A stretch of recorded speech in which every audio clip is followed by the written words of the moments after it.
코비드 팬데믹이 시작되어 만 2년이 되어가는 가운데 두 번째 새해를 맞이했습니다. 여전히 이 상황이 언제 종식될지 예측하기 어려운 상황입니다만 작년 초와는 좀 다른 것 같습니다. 팬데믹 중에 맞이한 첫 번째 새해였던 작년 초에는 계획을 세우기가 어려웠습니다. 우리가 내일을 바라보며 계획을 세울 수 있는 것은 지금 일어나고 있는 일들 가운데 많은 것들이 내년에도 일어날 것이라고 기대할 수 있기 때문입니다. 그래서 그 지속성을 바탕으로 미래를 예측할 수 있고 그러한 예측에 기반하여 계획을 세우기 마련이지요. 그러나 작년 초에는 모든 것이 변화하고 있었고 그 가운데 무엇이 지속되고 무엇이 달라질지 예상하기가 어려웠습니다. 그런 점에서 금년은 작년과 좀 다릅니다. 왜냐하면 이제는 지금 일어나고 있는 일들 가운데 무엇이 앞으로도 지속될지 예측하는 것이 어느 정도 가능해졌기 때문입니다. 팬데믹이 시작된 후 한동안 뉴노멀이라는 말이 유행했습니다. 노멀이란 우리가 익숙하게 받아들이는 일상을 가리키는데요. 전에는 익숙하던 것이 앞으로는 익숙하지 않게 될 것이고 전에는 익숙하지 않던 것이 앞으로는 익숙하게 될 것이라는 뜻으로 뉴노멀이라는 말을 사용한 것입니다. 그 말이 많이 사용되던 그때는 아직 그것이 뉴노멀이 아니었습니다. 그러나 지금은 팬데믹과 함께 시작된 새로운 생활 습관이 어느새 문자 그대로 우리에게 뉴노멀이 되었습니다. 요즘은 뉴노멀이라는 말을 아무도 안 쓰지요. 뉴노멀이 노멀이 되었기 때문입니다. 예를 들어 공공장소에서 마스크를 쓰고 지내는 것이 여전히 답답하고 불편하지만 이제는 어느새 그것이 익숙해졌습니다. 그래서 당연하게 받아들여지고 거리나 공공장소에서 마스크를 벗은 사람을 보면 오히려 이상하게 여겨지죠. 그러나 팬데믹이 지나고 나면 그것은 곧 바뀔 것입니다. 감염의 위험이 없다면 대부분의 사람들은 마스크를 벗겠지요. 그것이 다시 익숙해질 것입니다. 왜냐하면 마스크를 쓰는 것보다는 안 쓰는 것이 훨씬 더 편하니까요. 이렇게 팬데믹이 지나고 나면 다시 이전으로 돌아갈 것들이 있는가 하면 팬데믹으로 시작된 뉴노멀의 삶의 방식 가운데 변하지 않을 것이라 예상되는 것들도 있습니다. 오히려 전보다 더 편해진 것들도 있어서 그런 삶의 방식은 팬데믹이 끝난 후에도 지속될 가능성이 많습니다. 예를 들어 팬데믹과 함께 온라인 상거래가 급증했는데요. 팬데믹이 끝난 후에도 아마 온라인 거래의 우세가 계속 유지되기 쉬울 것입니다. 그것이 편하고 더 싸니까요. 전에는 잘 모르고 익숙하지 않아서 사용하지 않던 사람들도 그것이 어느새 이제는 익숙해져서 웬만하면 다시 돌아가지 않으려 할 것입니다. 음식점에서 메뉴를 선택하고 주문할 때 컴퓨터 화면에 손님이 직접 입력하는 키오스크가 늘어났습니다. 거리두기가 시행되면서 급증했는데요. 이런 것들도 더 늘어날 것입니다. 왜냐하면 사용자 입장에서는 아직도 익숙하지 않지만 사업자 입장에서는 인건비를 줄일 수가 있으니까요.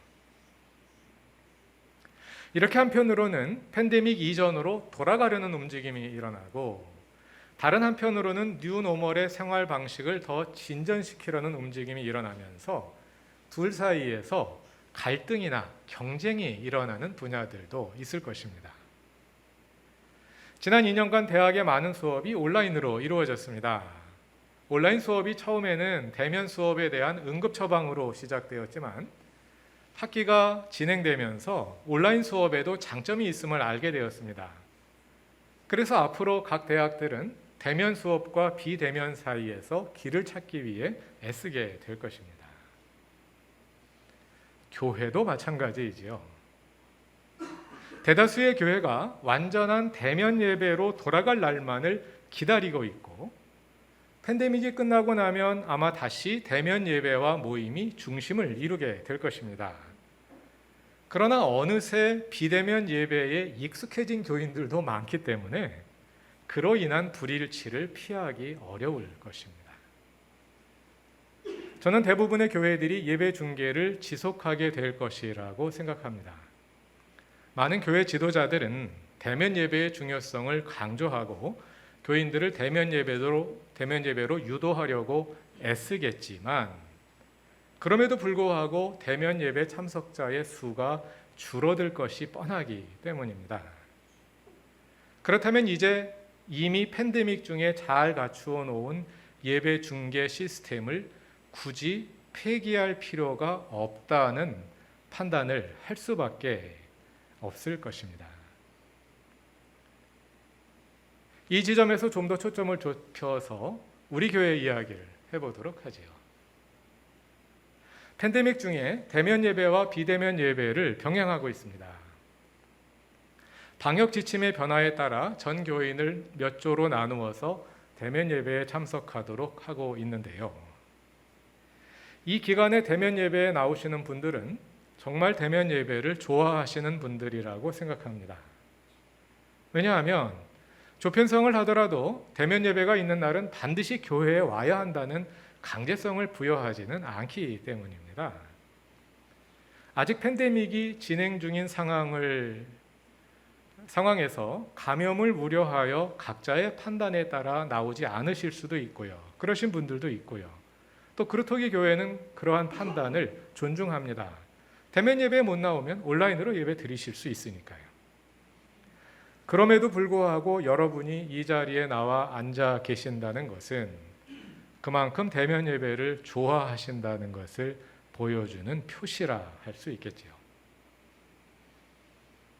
물론 지금 대면 예배에 오지 않으시는 분들이 모두 대면 예배보다 비대면 예배를 선호하신다고 단정하기는 어려울 것입니다. 감염의 위협이 완전히 사라지고 나면 지금보다 대면 예배 인원이 늘어날 것이라 생각합니다. 그러나 모두가 그럴 것이라고 기대하기는 어렵습니다. 처음에는 그러지 않았지만 이제는 비대면 예배가 편해졌다고 말씀하시는 분들이 많기 때문입니다. 아마 팬데믹이 1년 정도 지속되고 그쳤다면 대면 예배에 관한 그리움이 더 컸을 것입니다. 애인이 군대 가고 나도 한 1년 정도는 기다려줄만 하지요. 그러나 팬데믹이 2년 가까이 계속되다 보니 이제는 비대면 예배에 적응된 분들이 많아졌습니다. 여기에는 세대 차이도 분명히 나타나는 것 같습니다. 비대면 예배를 선호하는 분들 중에 젊은 층이 많습니다. 기성세대에 속한 교우들은 지난 2년간 짧지 않은 기간이지만 비대면 예배를 드려보니 확실히 편하기는 하지만 그럼에도 불구하고 여전히 무언가 부족하다는 느낌이 드실 겁니다. 그것은 우리가 그만큼 대면 예배에 익숙해져 있는 반면에 비대면 예배에 사용하는 전자기기에는 충분히 익숙하지 않기 때문입니다. 그러나 젊은 층으로 내려갈수록 전자기기, 특히 스마트폰에 익숙하고 하루 중 많은 시간을 스마트폰 속에서 삽니다. 청년들은 직접 만나서 대화하거나 전화로 말을 하는 것보다 카카오톡이나 인스타그램으로 소통하는 것을 훨씬 더 편해합니다. 여러분 디지털 네이티브라는 말을 들어보셨을 것입니다. 여기서 디지털은 컴퓨터를 가리키고 네이티브란 원어민이라는 뜻입니다. 기성세대에게 컴퓨터는 외국어와 같습니다. 우리는 종이에 펜으로 글자를 써서 소통하는 시대에 태어나서 자라난 후에 어른이 되어서 비로소 컴퓨터를 배웠기 때문입니다. 그래서 컴퓨터보다는 종이가 더 익숙하지요. 그러나 젊은 세대는 컴퓨터를 사용하는 시대에 태어나서 자라났기 때문에 컴퓨터가 모국어처럼 익숙합니다. 더 젊은 세대는 컴퓨터보다 스마트폰이 더 익숙합니다. 그래서 디지털 네이티브, 디지털 세계의 원어민이다 이렇게 부르는 것입니다. 기성세대에게 온라인 예배는 외국어로 드리는 예배와 같습니다.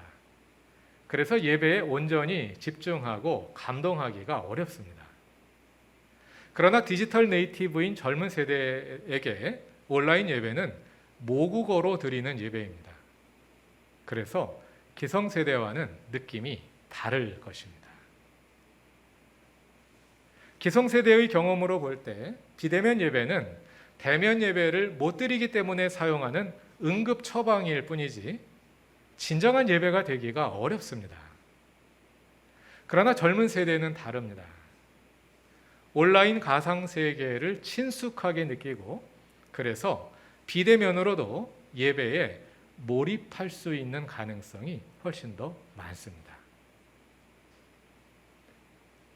지난 2년간 팬데믹으로 인한 비대면 상황은 디지털 기술의 발전을 더 가속시켰습니다. 그리고 그러한 변화는 메타버스를 향해 가고 있습니다. 갑자기 메타버스라는 말이 뚝 튀어나와서 그게 뭔가 하시는 분들도 계실 텐데요. 이 말을 사람들마다 조금씩 다른 뜻으로 사용하기는 합니다만 컴퓨터 기술과 함께 발전하는 가상세계를 모두 포괄하여 그 다음 발전 단계를 가리키는 이름이다. 이렇게 대충 이해하시면 되겠습니다. 우리가 자주 사용하는 밴드나 페이스북 같은 것도 메타버스의 일환입니다. 그런데 지금까지 이런 SNS는 주로 현실 세계에서 사람들의 소통을 돕는 역할을 했습니다. 우리가 밴드를 통해서 교인들이 소통을 하지만 그것은 현실 세계에서 만남을 도와주는 그런 역할을 한 거죠. 그러나 메타버스는 이렇게 현실과 연결될 뿐만 아니라 그 자체로서 독립된 세계를 형성합니다. 사람들이 3차원 아바타를 통해 그 속에 들어가서 학교도 다니고 놀기도 하고 그 안에서 경제활동도 합니다. 그 안에서 집도 짓고 물건을 사고 팔아서 돈을 법니다. 말하자면 그 안에서 독립된 경제 생태계가 형성되어 있습니다. 투자하시는 분들은 잘 아시겠습니다만 요즘 엄청난 돈이 메타버스로 몰리고 있습니다. 이미 버블 현상이 나타나고 있을 정도입니다.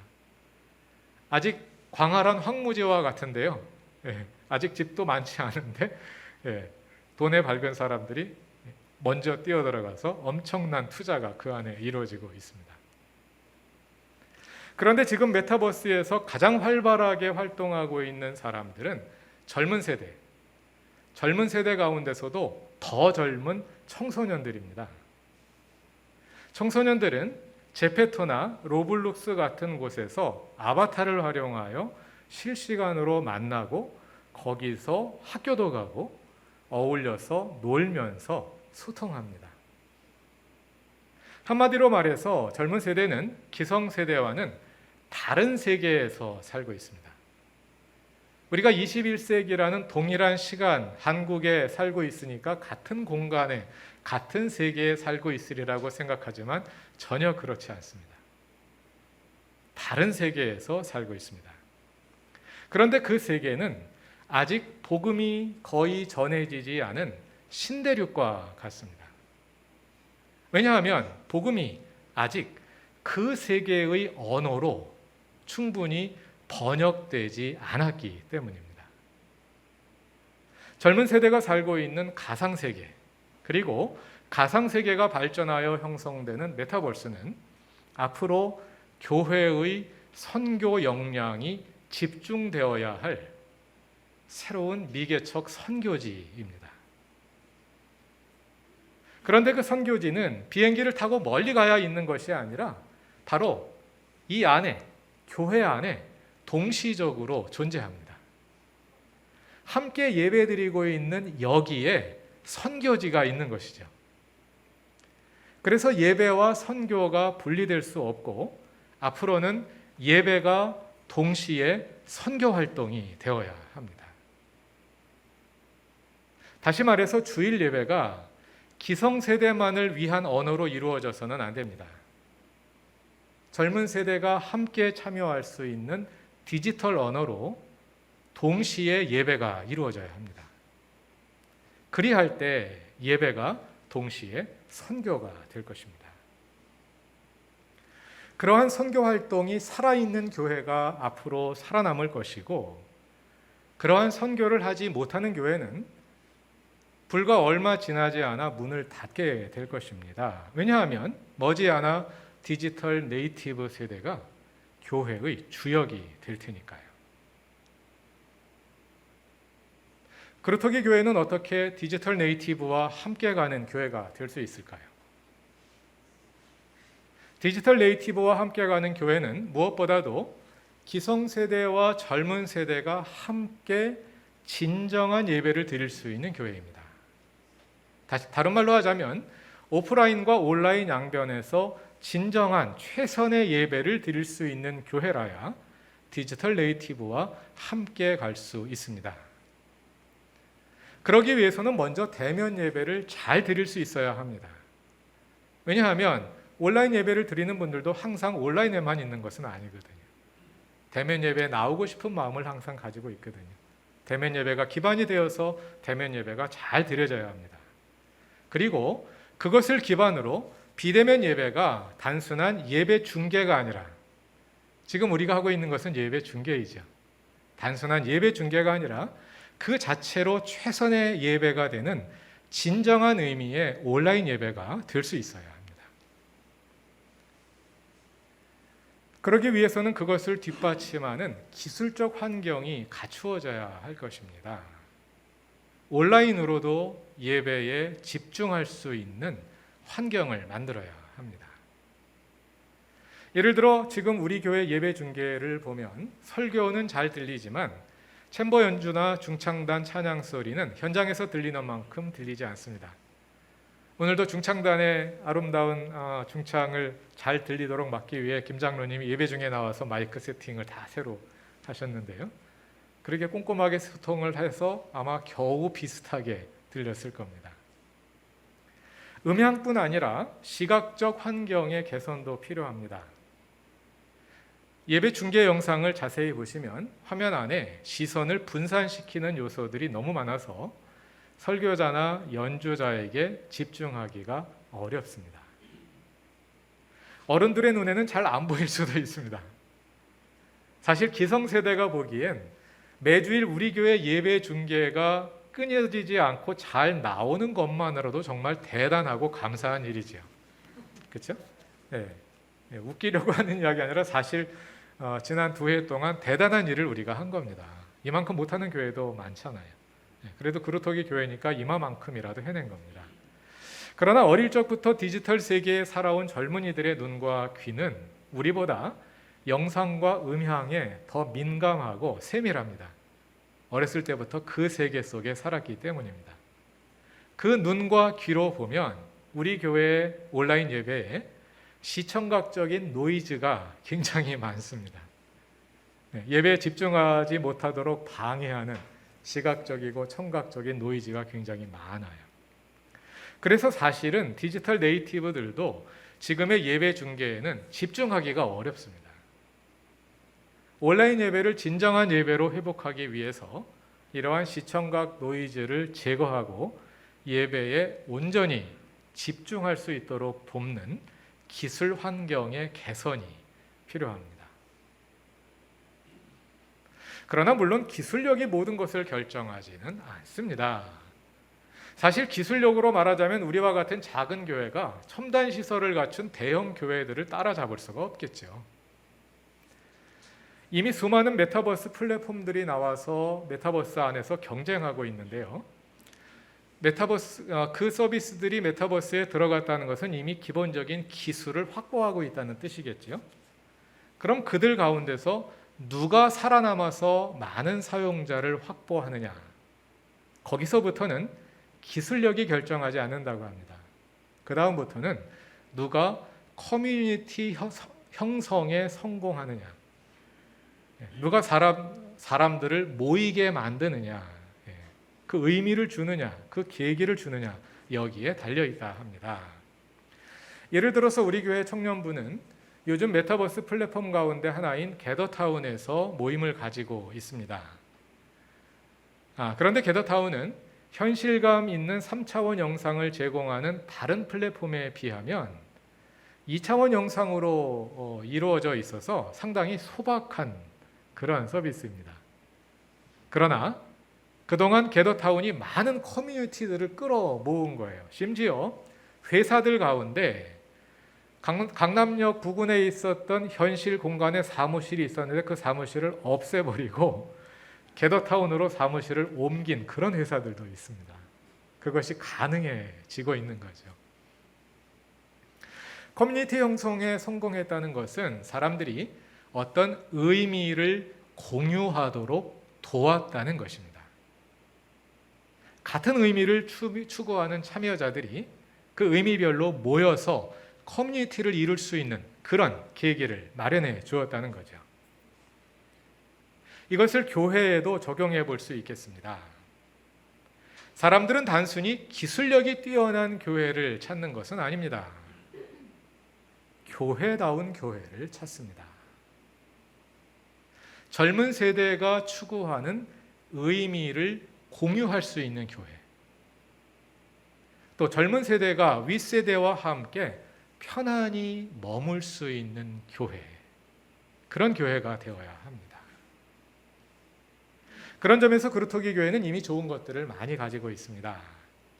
무엇보다도 그루터기 교회는 젊은 세대의 이야기를 귀 기울여 들을 줄 알고 또 젊은 세대가 이끌어가는 새로운 미래에 흔쾌히 동행할 수 있는 마음가짐을 가진 교회입니다.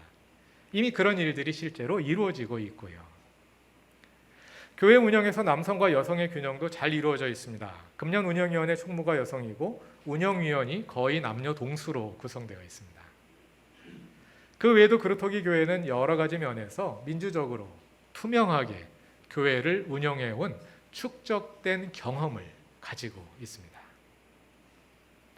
이런 점들에서 그루터기 교회는 디지털 네이티브와 더 잘 호흡할 수 있는 여건을 갖추고 있다 할 수 있겠습니다. 그러한 바탕 위에 진정하고 진실한 예배, 영과 진리로 드리는 예배를 향한 열망이 더해질 때, 그래서 현장과 온라인 양면에서 예배의 진정성과 깊이가 더해질 때, 그루터기 교회는 디지털 네이티브와 함께하는 교회가 되고, 나아가서 머지않은 미래에 디지털 네이티브가 주도하는 교회로 한 걸음 더 나아갈 것입니다. 오늘은 성경 본문을 읽어놓기만 하고 아직 들여다보질 못했습니다. 아주 짤막하게 핵심만 찾아보겠습니다. 오순절 성령을 받은 사람들은 방언으로, 곧 각 지방의 언어로 복음을 선포했습니다. 그리고 오늘의 본문에서 베드로는 요엘서 2장을 인용하여 그 사건을 해석해 주는데요. 오순절 성령 강림은 요엘서에 예고된 종말 사건이며 그 사건의 핵심은 모든 세대가 함께, 젊은이와 늙은이가 함께, 모든 세대가 함께 주님의 영을 받는다는 것입니다. 모든 지방의 언어로 복음이 선포되고 모든 세대가 함께 성령을 경험하는 것, 이것이 오순절 성령 강림 사건의 핵심이라는 것이죠. 성령 강림으로 교회가 시작되었습니다. 하나님이 기대하시는 바른 교회는 모든 세대가 함께 주역이 되는 교회입니다. 하나님이 원하시는 진정한 교회가 되기 위해 모든 세대에 속한 교우들이 제각기 다른 세대를 향해 마음을 열고 서로 배려하고 도우며 함께 이루어가면 좋겠습니다. 올해에도 하나님께서 그루터기 교회 공동체에게 하늘의 지혜를 주시기를 바랍니다. 그리고 하나님께서 공동체를 통해 주시는 계시의 말씀을 우리가 서로의 목소리를 통해 들을 수 있기를 바랍니다. 주님께서 친히 세우신 교회를 주님께서 보살피시고 또 주님께서 뜻하시는 방향으로 친히 이끌어 주시길 바랍니다. 다 같이 기도드리겠습니다. 하나님, 교회의 위기와 복음의 기회가 동시에 다가오고 있습니다. 오늘 일어나고 있는 시대의 변화를 잘 감지하여 그 변화 속에서 하나님의 주되심을 이루어갈 수 있는 지혜를 주소서. 이 시대에 필요한 교회가 되게 하시고 어떤 상황에서도 흔들림 없는 믿음이 되게 하소서. 2022년 새해 주님과 함께 첫걸음을 내디딥니다. 한 걸음 한 걸음 오직 주님께 이끌리게 하시고 그 걸음걸음에 주님의 은혜가 듬뿍 배어나게 하소서. 예수님의 이름으로 기도드립니다.